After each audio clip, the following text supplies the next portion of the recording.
Delhi CBI அலுவலகத்திலிருந்து தவேக தலைவர் விஜய் விசாரணை முடிந்து புறப்பட்டிருக்கிறார். நேரலை காட்சிகளை பார்த்து வருகிறோம். விரிவான தகவல்களோடு இணைகிறார் எமது செய்தியாளர் நிரஞ்சன். நிரஞ்சன், முழு விவரங்கள் என்ன? தற்பொழுது விஜய் அவர்கள் முதல் நாள் விசாரணை நிறைவடைந்து வெளியே வந்திருக்கிறார். கிட்டத்தட்ட ஒரு 11:30 மணிக்கு அவரிடம் விசாரணை என்பது தொடங்கப்பட்ட நிலையில் மாலை 4 மணிக்கு விசாரணை என்பது நிறைவடைந்தது. அதற்கு பிறகு மேலும் 2 மணி நேரத்திற்கு மேலாக அவர் சிபிஐ அலுவலகத்தில் உட்கார வைக்கப்பட்டிருந்த நிலையில் அவர் தற்பொழுது வெளியே வந்திருக்கிறார். திரையில் தற்பொழுது நாம் அந்த காட்சிகளை தான் பார்த்து கொண்டிருக்கிறோம். அவர் டெல்லி விமான நிலையத்தில் இருந்து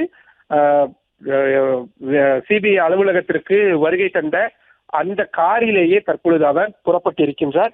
அது மட்டும் இல்லாமல் உடனேயே ஆதவ் அர்ஜுனா அவர்களும் உடன் இருக்கிறார். அதையும் நாம் பார்த்து கொண்டிருக்கிறோம். விஜய்க்கு அருகில் மற்றொரு தவேக மூத்த நிர்வாகியான சிடிஆர் நிர்மல்குமார் அவர்களும் உடன் இருப்பதை நம்மால் பார்த்து கொண்டிருக்க முடிகின்றது.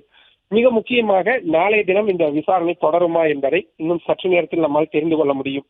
2 மணி நேரத்திற்கு மேலாக விஜய் அவர்கள் இந்த அலுவலகத்திற்குள்ளேயே அவர் வெறுமனே சும்மாவே உட்கார வைக்கப்பட்டிருந்தார் என்பதுதான் மிக மிக முக்கியமானதாக பார்க்கப்பட வேண்டியதாக இருக்கின்றது.